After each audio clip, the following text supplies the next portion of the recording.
Hi, welcome to Edward Box Guitar Tuition. So, my classic album inspection today is Rush's Hemispheres. This was released on October the 29th, 1978. It's 45 years old today. This is my favourite Rush album and it's a firm fan favourite. I think this is Rush at the prog zenith. It's just one of those albums that's like so ambitious but really, really kind of tight and just really well conceived. So basically, a typical Rush about this time, after finishing touring Farewell to the Kings, had like 3 weeks off, something like that. And again, it was decided to go back to the Rockfield Studios in Monmouth in Wales to record the album.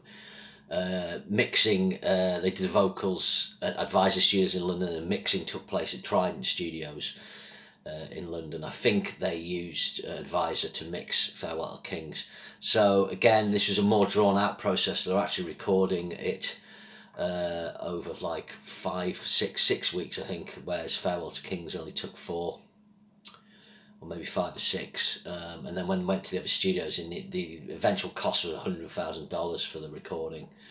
So it was a lot of money for them to spend at the time. So put that into context, 1978, $100,000.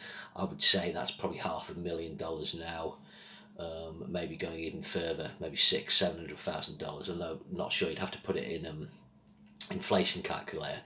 So what makes this album stand out as well is only 4 tracks. It's taken the 2112 idea of having one side of music, but it's just kind of pushing it further. Really, it's 36 minutes long. Side 1 is just one piece of music with interconnecting pieces, and then you've got 3 tracks on side 2. The band had a lot of trouble making the album. They were kind of second guessing themselves. There was a few problems in the studio. I was just reading that Alex Lifeson, there was a door that kept coming off a latch, so he fitted a new lock. He got really irritated. Neil Peart only started writing the lyrics for the Cygnus Part 2, as it were, about 3 weeks before, and they're still uncompleted in the studio. But he kind of managed to finish it, but he was tearing his hair out doing that.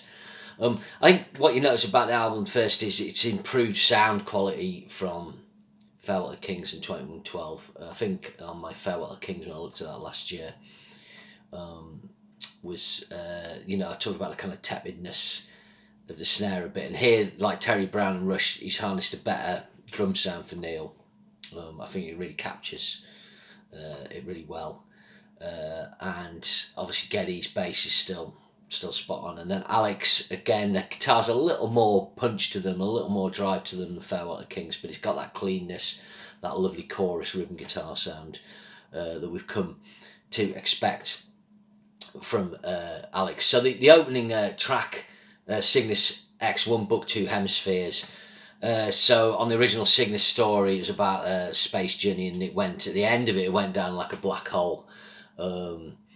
I'm just looking on the notes here, and then it brings in mythological references, Apollo, Dionysus, and then Cygnus intervenes. I don't know my Greek mythology that well, but it's a great track, this.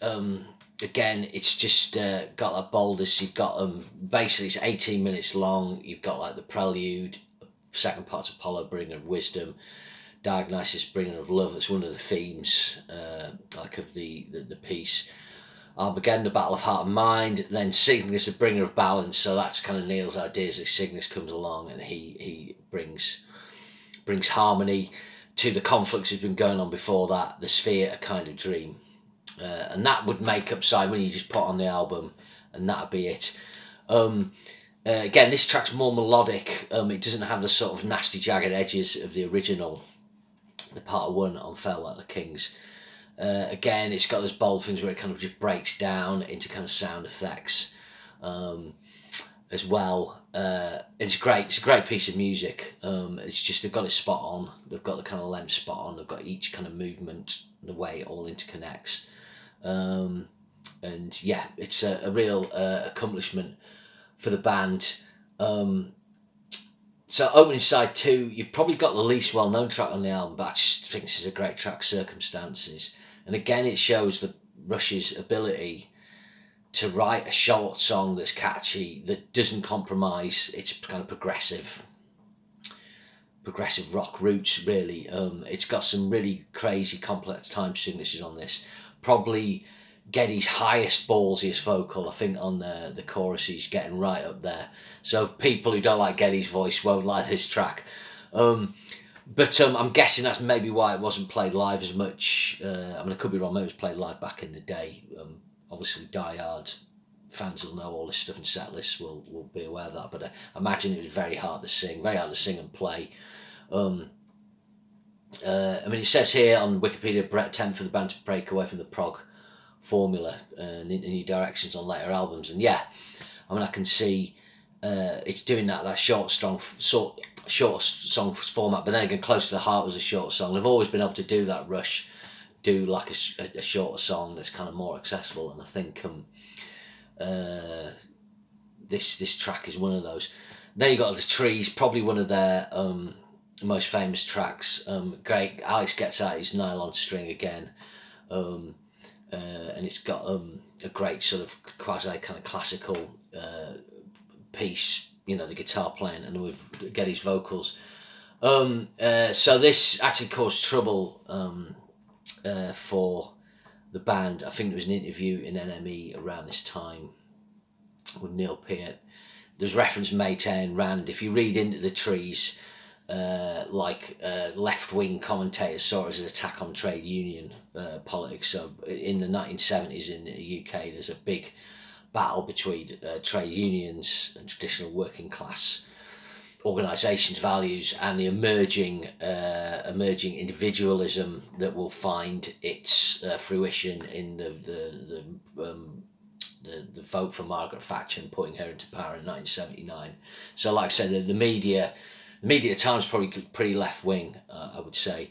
But yeah, so they were sort of taking it as that. But when I listen to the lyrics, I just see it more as like the Oak and Maples don't get along. They need to talk and compromise, and that doesn't happen. So it's just kind of Neil kind of warning, you know, people to listen to each other and take each other's views on board and arrive at a compromise. I was looking at The Trees tells the story of forest and oak and maple trees, a lot causing up people because the oak trees grow too large and take all the sunlight.